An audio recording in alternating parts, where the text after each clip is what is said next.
Salam Bapak, Ibu, dan saudara-saudara jemaat yang dikasihi Tuhan. Puji Tuhan, hari ini kita bisa bertemu di YouTube channel ini untuk bersama-sama mendengarkan firman Tuhan.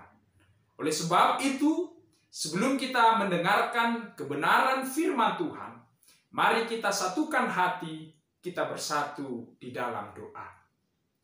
Allah Bapa kami yang bertahta dalam kerajaan sorga, biarlah hikmat daripadamu yang menuntun kami untuk mengetahui, mengerti akan kebenaran firman, agar firman ini kami lakukan dalam hidup kami, dan kami beritakan pada orang-orang yang di sekitar kami. Terpujilah namamu. Dalam kasih-Mu kami berdoa dan mengucap syukur. Amin. Saudaraku yang dikasihi Tuhan, mari kita dengarkan firman Tuhan yang tertulis dalam Lukas pasal 13 ayat 1 sampai ayat 9. Demikianlah firman Tuhan. Pada waktu itu datanglah kepada Yesus beberapa orang membawa kabar tentang orang-orang Galilea yang darahnya dicampurkan Pilatus dengan darah korban yang mereka persembahkan. Yesus menjawab mereka, "Sangkamu orang-orang Galilea ini lebih besar dosanya daripada dosa semua orang Galilea yang lain, karena mereka mengalami nasib itu? Tidak, kataku kepadamu. Tetapi jikalau kamu tidak bertobat, kamu semua akan binasa atas cara demikian. Atau sangkamu ke-18 orang yang mati ditimpa menara dekat Siloam lebih besar kesalahannya daripada kesalahan semua orang lain yang diam di Yerusalem? Tidak, kataku kepadamu. Tetapi jikalau kamu tidak bertobat, kamu semua akan binasa atas cara demikian." Lalu Yesus mengatakan perumpamaan ini. Seorang mempunyai pohon ara yang tumbuh di kebun anggurnya, dan ia datang untuk mencari buah pada pohon itu. Tetapi ia tidak menemukannya. Lalu ia berkata kepada pengurus kebun anggur itu, "Sudah 3 tahun aku datang mencari buah pada pohon ara ini, dan aku tidak menemukannya. Tebanglah pohon ini. Untuk apa ia hidup di tanah ini dengan percuma?" Jawab orang itu, "Tuan, biarkanlah dia tumbuh tahun ini lagi. Aku akan mencangkul tanah sekelilingnya dan memberi pupuk kepadanya. Mungkin tahun depan ia berbuah. Jika tidak, tebanglah dia." Amin. Demikianlah pembacaan firman Tuhan pada hari ini. Saudara-saudara dan jemaat yang dikasihi Tuhan, ada sebuah ilustrasi seperti ini. Ada seorang ibu yang tinggal dalam sebuah rumah yang besar. Rumah itu memiliki jendela kaca yang sangat banyak. Dari jendela ini, si ibu sering memperhatikan kebiasaan para tetangga-tetangganya. Menurutnya, tetangga-tetangganya itu adalah orang-orang yang aneh dan juga orang-orang yang agak bodoh. Karena mereka itu punya sebuah kebiasaan buruk, yaitu menjemur pakaian yang kotor. Si ibu selalu memperhatikan itu dari hari ke hari, minggu ke minggu, bahkan bulan ke bulan. Nah, tidak jarang dia mengejek tetangga-tetangganya itu dalam hatinya berkata seperti ini, "Dasar tetangga bodoh, masa kain kotor sudah dijemur? Dicuci dong lebih bersih, supaya pakaian-pakaiannya bisa lebih bersih." Dia juga sering memberitahukan kebodohan tetangga-tetangganya itu kepada teman-teman di arisannya. Maka setelah itu bersama-samalah mereka bergosip ria, menggosip para tetangga-tetangganya yang dianggapnya aneh sekaligus agak sedikit bodoh. Namun pada suatu hari, datanglah putrinya yang sedang berlibur dari sekolah untuk tinggal di rumah itu bersama ibu itu. Di suatu pagi, si ibu ini memanggil putrinya, lalu mengajaknya melihat dari jendela kaca mereka kain jemuran para tetangga-tetangganya. Lalu si ibu berkata kepada tetangganya, "Anakku, lihatlah tetangga kita ini. Mereka itu aneh, bodoh, karena mereka itu selalu menjemur pakaian mereka yang sangat kotor. Lihatlah pakaian putih yang di sana, masih ada debu-debunya. Lihatlah selimutnya itu, masih banyak debu-debunya. Tapi mereka selalu menjemur pakaian yang masih kotor, selalu dan selalu seperti itu." Lalu kemudian putrinya pergi ke dapur, mengambil kain lap, mengambil air. Tanpa banyak kata, tanpa banyak cakap, putrinya membersihkan jendela kaca mereka. Dari dalam dan juga dari luar jendela kaca itu. Akhirnya dengan sekejap pakaian-pakaian tetangga mereka yang dijemuran itu kelihatan menjadi lebih bersih. Tidak ada lagi noda-nodanya. Sampai si ibu ini terheran-heran. Oh, kok tiba-tiba berubah menjadi bersih? Lalu putrinya berkata kepada si ibu itu, "Lihatlah, Mak. Sebenarnya yang kotor selama ini adalah jendela rumah kita, jendela kaca kita, bukan pakaian-pakaian mereka. Jadi karena jendela kaca kita ini kotor, maka apapun yang dilihat dari sini akan kelihatan kotor. Baju-baju tetangga kelihatan noda-noda, pakaian mereka kelihatan kotor dengan noda-noda. Padahal jendela kaca kita lah yang kotor. Mama mengatakan mereka lah orang yang agak aneh, agak bodoh.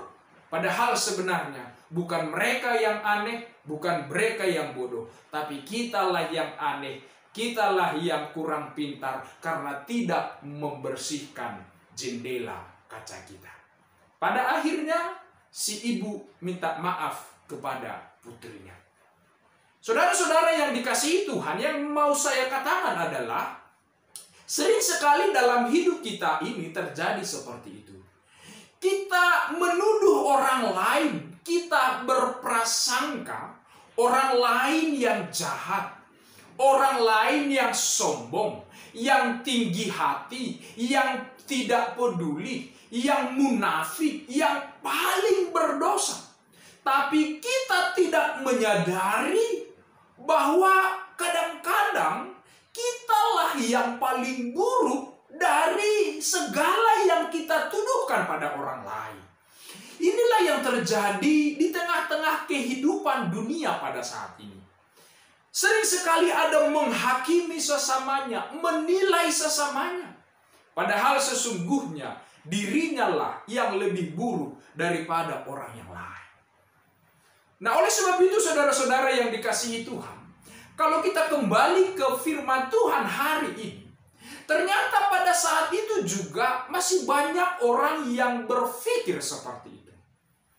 Ketika Tuhan Yesus hadir di tengah-tengah orang banyak pada saat itu.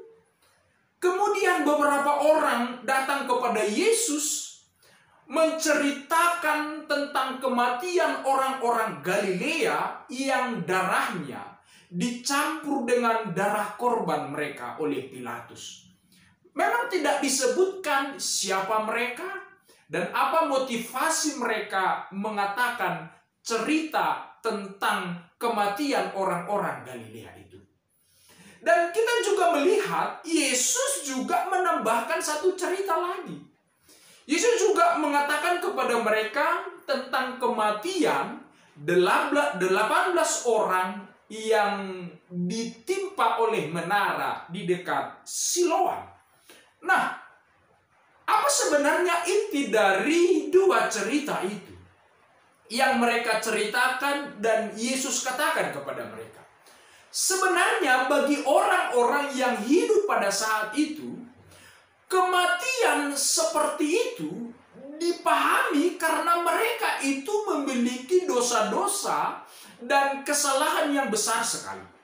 Karena itulah sangat wajar jika mereka meninggal dengan cara-cara yang tragis dan mengenaskan.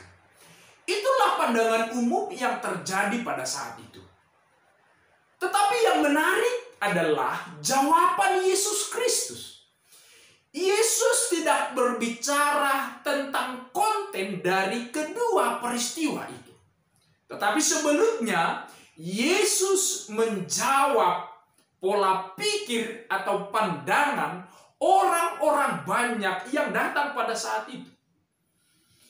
Yesus mengatakan bahwa orang-orang yang mati, orang-orang Galilea yang darah mereka dicampur dengan darah kurban yang dilakukan oleh Pilatus, itu tidaklah lebih besar dosanya dengan orang-orang Galilea. Atau orang yang ditimpa menara di dekat Siloam itu tidaklah otomatis kejahatannya, kesalahannya lebih besar dari orang-orang yang ada di Yerusalem pada saat itu. Nah, luar biasa jawaban Yesus itu. Karena itu sebaliknya, Yesus berkata kepada mereka agar mereka itu bertobat. Maka dengan menyuruh mereka bertobat, sebenarnya Yesus mau mengatakan, Yesus memperlihatkan bahwa mereka itu tidaklah lebih suci, lebih kudus, lebih benar, lebih baik dari orang-orang yang mati terbunuh di dua peristiwa itu. Sangka mereka, orang-orang Galilea itu, orang-orang yang terbunuh karena menara itu adalah orang-orang berdosa. Padahal di hadapan Yesus, mereka itu sama saja. Mereka juga adalah orang-orang yang berdosa. Karenanya mereka harus bertobat. Bertobat berarti mereka harus berbalik dari jalannya. Dan mereka kembali kepada Tuhan. Tidak mencari-cari kesalahan orang lain. Tidak membenar-benarkan dirinya di hadapan Tuhan. Tetapi mengakui kesalahannya di hadapan Tuhan, berbalik kepada Tuhan, mengikuti Tuhan, dan berbuah di dalam firman Tuhan. Maka kita lihat bahwa salah satu tanda pertobatan itu adalah menghasilkan buah. Jadi sangat jelas ketika kitab Matius mengatakan bahwa hasilkanlah buah sesuai pertobatan. Pertobatan menghasilkan buah-buah pertobatan. Sebab jika tidak, orang yang tidak bertobat akan binasa. Yesus menjelaskan itu melalui perumpamaan tentang pohon ara. Pohon ara yang sudah ditanam pasti diharapkan oleh pemiliknya untuk menghasilkan buah dari pohon aranya. Maka jika dia tidak menghasilkan buah, dia percuma hidup. Tidak ada fungsi dan gunanya. Maka lebih baik Dia ditebang, dia dibuang, dia dipotong, dan dia dibakar. Walaupun dari firman ini kita melihat dari pekerja-pekerjanya memberi waktu kepada tuannya. Berikanlah waktu 1 tahun lagi. Aku akan mencangkul, aku akan memberikan pupuk. Jika dia berbuah, maka dia akan tetap dibiarkan hidup. Tetapi tahun depan jika dia tidak menghasilkan buah, maka dia akan ditebang. Demikianlah gambaran kehidupan manusia ini. Ketika Yesus menyuruh kita untuk bertobat, maka bertobatlah. Berbaliklah dari segala dosa-dosa dan kesalahan kita. Jangan kamu tetap tinggal dalam segala dosa dan kesalahan. Mungkin banyak orang yang berpikir seperti ini. Ketika saya melakukan sebuah kejahatan, dosa-dosa, seolah-olah tidak ada yang terjadi pada saya. Atau mungkin banyak orang yang percaya cemburu. Kenapa para pelaku-pelaku kejahatan itu seolah-olah tidak mengalami apa-apa dari segala perbuatan mereka? Hari ini dalam firman Tuhan kita belajar. Orang yang tidak bertobat, mereka akan binasa. Seperti perumpamaan pohon ara yang tidak berbuah. Maka hari ini Anda dan saya dan kita semua jemaat yang dikasihi Tuhan, belajarlah untuk berbuah. Hari ini, sekarang adalah kesempatan kita untuk menghasilkan buah. Bagaimana caranya orang Kristen menghasilkan buah-buah pertobatan? Tentu tidak berbeda dengan pohon ara. Pohon membutuhkan air, membutuhkan pupuk untuk mendapatkan pertumbuhan dan menghasilkan buah. Sama dengan orang percaya. Orang percaya membutuhkan nutrisi iman melalui firman Tuhan. Maka berikanlah dirimu untuk selalu mendengarkan firman Tuhan. Hidup di dalam firman itu, berakar di dalam firman itu. Maka firman itu di dalam hati, di dalam diri kita menghasilkan buah-buah kebenaran dan kebaikan di dalam hidup kita. Bertobatlah. Jangan menunda-nunda untuk datang dan untuk berubah. Hari ini ketika kamu mendengar firman ini, hasilkanlah buah-buah iman. Maka sebagai tanda kita bertobat, salah satunya adalah perbuatan kita, motivasi kita, dan hati kita memiliki hati pikiran yang benar. Tidak gampang untuk menghakimi atau menilai seseorang. Tidak gampang untuk menyudutkan seseorang. Tapi lebih baik baginya untuk selalu berpikir positif, bertindak positif, agar menghasilkan buah yang positif. Maka saudara-saudara, sekali lagi melalui firman Tuhan ini, bersama-sama hasilkanlah buah-buah yang baik. Amin. Tuhan Yesus memberkati.